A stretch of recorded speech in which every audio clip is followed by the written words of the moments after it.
Good morning, humans, and we are so excited for another episode of Story Time. And we have an awesome person with us today. And I am so excited to hear his story. And let's do this. Exactly. So we are going to have FC Cincinnati Defender Saad Abdul-Salaam with us very, very shortly. I think a lot of people, especially back home in Arizona, will recognize him when he was with the Phoenix Rising. So stay tuned. You're going to love hearing from him.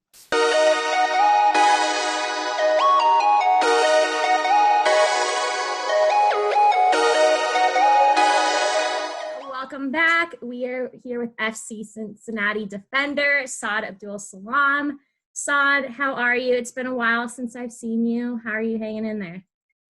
I'm good. Good to be happy to be back with FC Cincinnati, just because I'm a guy from Ohio, and so I played in Seattle the year before, so just have a chance to come home back to Ohio and play for FC Cincinnati was just the perfect timing for me. And I know your season was obviously off to a crazy start because MLS was one of the first leagues to officially suspend itself for COVID. I remember watching on ESPN and I was like, all right, MLS is done, like USL is coming soon. So what was it like as an athlete, just kind of watching the whole league shut down right before your eyes?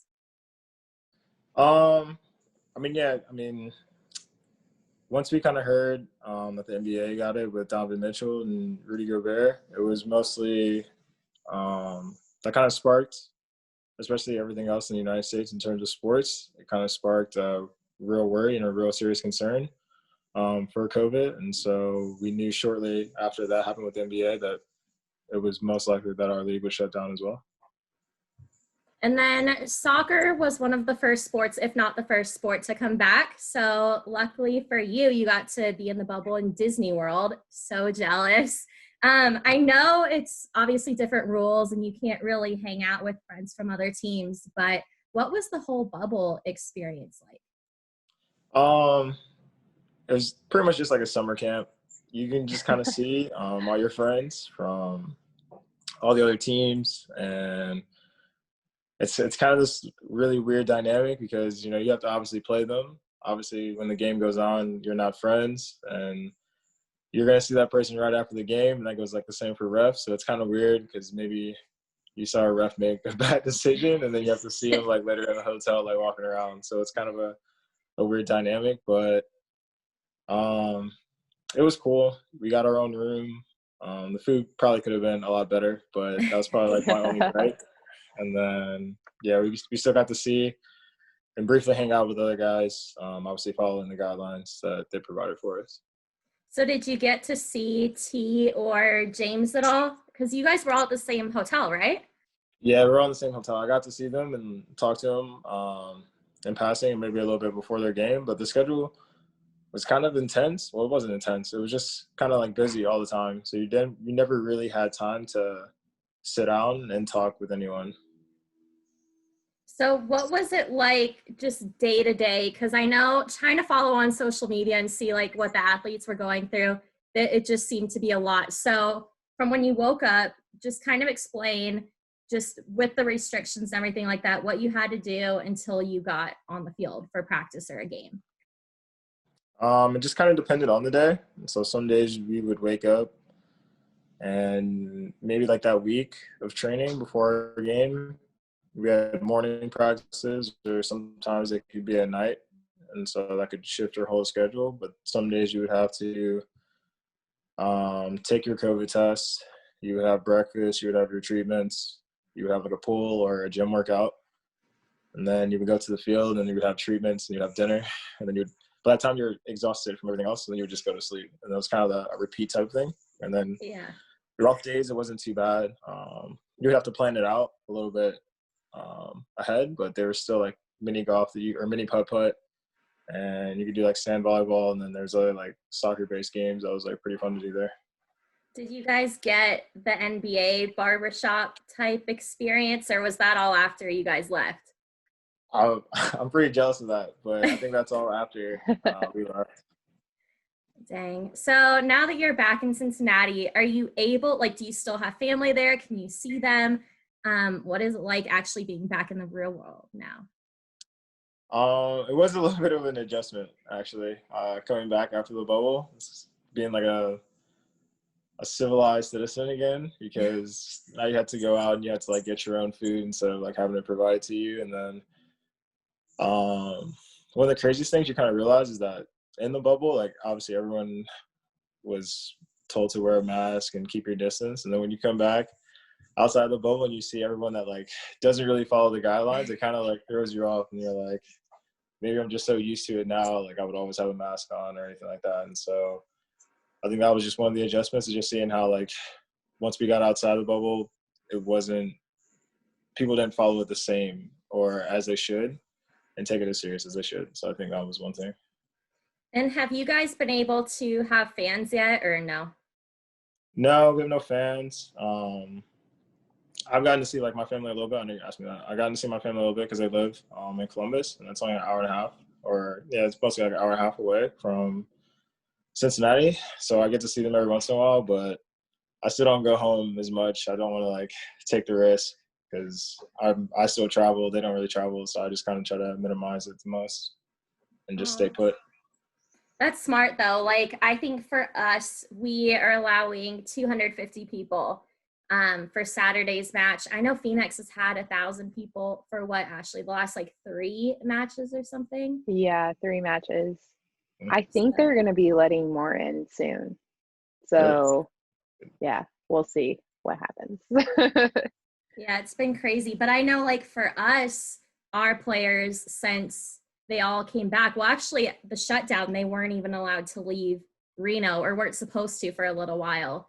I think some of like the non-paid players went home. But yeah, it's so crazy. And you still have a little bit left before the season's done, but off-season plans, anything? I know COVID's weird, so it's not like normally you can go and travel and do whatever you want. Do you have anything in mind in the next like month?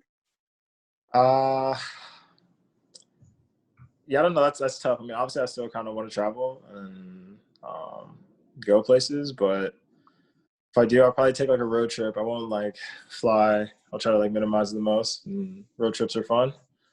And if I don't do that, then I'll probably get a Doberman puppy, which I've been thinking about here like pretty soon. So I think that's the only thing I've like been thinking about. Yeah, I have a friend, actually 2 friends that have Dobermans, and they love them, like the best dogs ever. Right. So, but be ready for the like 2 a.m., 4 a.m., 6 a.m. potty breaks if you get a puppy, because it's like having a toddler. That's okay. It's off season. I got enough time. True. All right, so throwing it back to how I met you when you were with Phoenix, which I know was a short amount of time. You came in what, August 2018, I think? Yeah, maybe like the end of July, like early August. Okay. So a little bit of the season. Obviously, Phoenix has been top of the league for a few seasons now. They sell out every match, but it was a different experience for you in USL. So what was that like being in Phoenix, and what did you get out of it? Well, I knew T. I knew Amadidia, and I played with him. He was my roommate my rookie year. We both got drafted to Kansas City, and so he was a really good friend. And yeah, I was just hitting a rough patch when I was at NYCFC, and I wanted to come, still be competitive, and obviously try to compete for trophies. And he was in Phoenix, and I had just heard about Phoenix, and obviously Didier Drogba was there. And so it was kind of getting a chance to obviously be back with a friend, doing kind of like a little tough period of your career, and then to play with Didier Drogba and learn from him was just 2 things I couldn't really pass up. And so luckily for me, it just kind of worked out, and I was able to come on loan to Phoenix. And I love Phoenix. Usually MLS teams, we have our preseason in Tucson, and I have nothing against Tucson, but I like Phoenix a lot better than Tucson. Hey, everyone says that, okay? I mean, U of A is there. Figure out what the big deal about Tucson is besides U of A. Right. I mean, yeah, as many years as I've been to Tucson, I still am happy when I'm leaving Tucson. I like the weather. Like I still like, it's the same. I don't know what it is. It's just something different about Phoenix than Tucson. I mean, you have Old Town Scottsdale in the Phoenix area, so that makes it better. Old Town's wild.